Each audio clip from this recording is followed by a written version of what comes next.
I used to believe that happiness was something you could build, like a house, brick by brick, carefully, with trust and love as the foundation. For a long time, that's what I thought I had with Daniel. We had been married for almost 8 years, and from the outside, everything looked perfect. A cozy little home in the suburbs, steady jobs, weekend dinners with friends. People often told us we were the kind of couple that made marriage look easy. I used to smile when they said that, even though deep down, I already knew something was missing. Daniel had been distant for months, longer, maybe. It started with small things. The way he checked his phone more often, how his laughter seemed to come less easily, how his eyes wandered somewhere else when I spoke. I told myself it was just stress from work. Everyone gets tired, right? But late nights became a pattern. The excuses, too. Just one more meeting. I'll be home soon. Don't wait up. It's strange how denial becomes a habit. You feel the truth pressing against your chest, and yet you keep pretending not to notice, because facing it would mean destroying everything you built. The night I found out, it wasn't even dramatic. I was looking for my charger in his office bag and saw his phone light up. A name I didn't recognize, Emma. A heart emoji next to it. My hands trembled as I unlocked the screen, already knowing what I would find. The messages were there in plain sight. Words that once belonged to me, the tenderness, the jokes, the quiet, I miss yous. I read until the letters blurred through my tears. When Daniel came home that night, I was sitting on the couch with his phone in my hand. I didn't scream. I didn't cry. I just asked, "How long?" He looked at me like a stranger caught in someone else's house. For a long time, he said nothing. Then, softly, 6 months.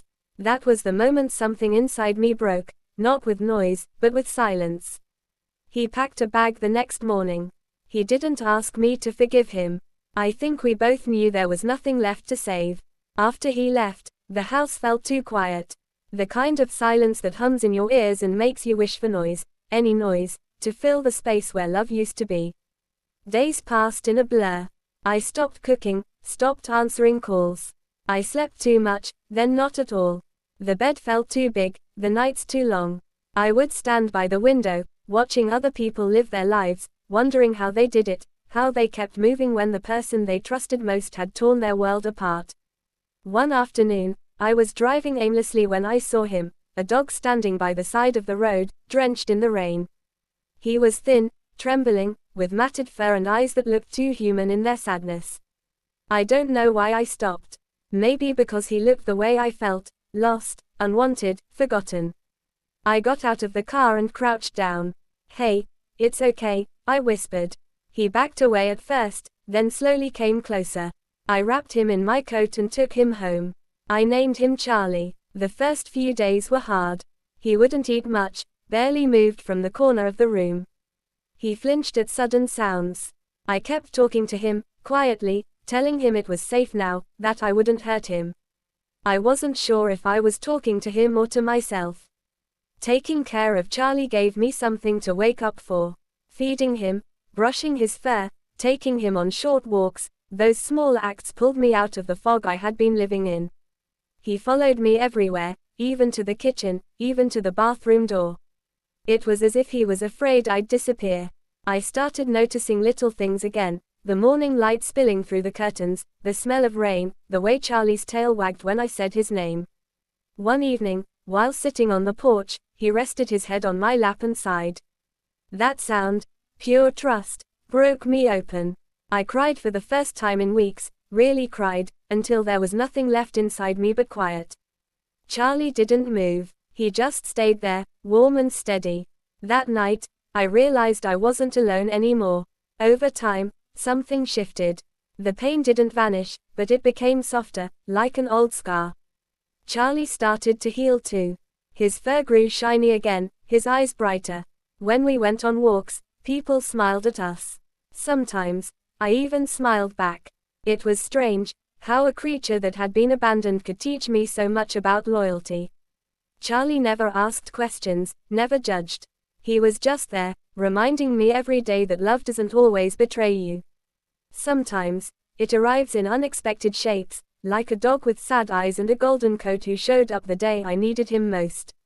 Months passed, and life began to find a quiet rhythm. Charlie and I became inseparable.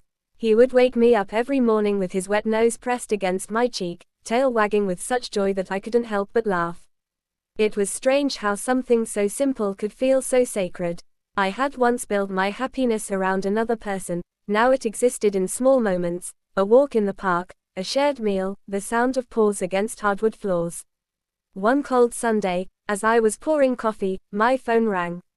I hadn't heard that ringtone in months. Daniel. My heart skipped, but I answered. His voice was cautious, soft, the same tone he used when we were still in love. He said he wanted to meet, to talk. Against my better judgment, I agreed. Maybe part of me still needed closure. We met at the same cafe where we used to spend lazy Saturdays. He looked the same, but smaller somehow, less certain, less sure of the world. He apologized, over and over, for everything. He said leaving was the biggest mistake of his life, that he missed me, that he wanted to come home. For a moment, I almost forgot everything, the betrayal, the lies. But then I thought about those months alone, about the silence, the nights I cried with Charlie beside me, the mornings I forced myself out of bed. I realized that I didn't want to go back to who I was before. That woman had built her world around someone else. This new woman, the one who had learned to stand on her own, couldn't do that again. I looked at Daniel and said, "You broke something that can't be fixed. But I've learned to live with the pieces." He nodded, eyes full of regret, but I didn't feel anger anymore. Just peace. We said goodbye like two people who had once shared a dream but had woken up in different worlds. That night, when I came home, Charlie greeted me with his usual excitement, as if he already knew. I knelt beside him, buried my face in his fur, and whispered, "We're going to be okay." Weeks later, Charlie fell sick. It started with fatigue, then loss of appetite. The vet said it might be an infection, but my heart sank at the sight of him so still, so weak. I stayed by his side for days, sleeping on the floor next to his bed, whispering the same words he'd once given me in his own silent way: "You're not alone." There was one night I thought I might lose him. I sat up all night listening to his breathing, slow and uneven. I remembered the day I found him, how broken he had been, and how he'd helped me find the strength to live again. I held his paw and told him that even if he had to go, he had already saved me. But morning came, and Charlie lifted his head, eyes bright again, tail thumping weakly against the floor. I laughed and cried all at once. From that day, I promised myself that whatever time we had left, I would make it beautiful. Life has a way of healing in quiet, unremarkable ways. I started volunteering at the animal shelter near my house.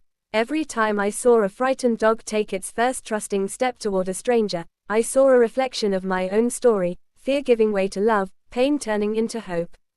It's been 2 years now since Daniel left, and every day, I still thank the universe for the rainy afternoon that brought Charlie into my life. He didn't just fill the silence in my house, he filled the silence in my heart. He taught me what real love looks like: patient, forgiving, loyal without reason. People sometimes say I saved him. But the truth is, he saved me first. He taught me how to breathe again, how to trust, how to find beauty in brokenness. Answer: when I look at Charlie sleeping by the window, sunlight warming his fur, I know this with certainty: the day I found him was the day my life began again. He was not just my dog. He was my miracle, the one who transformed my life forever.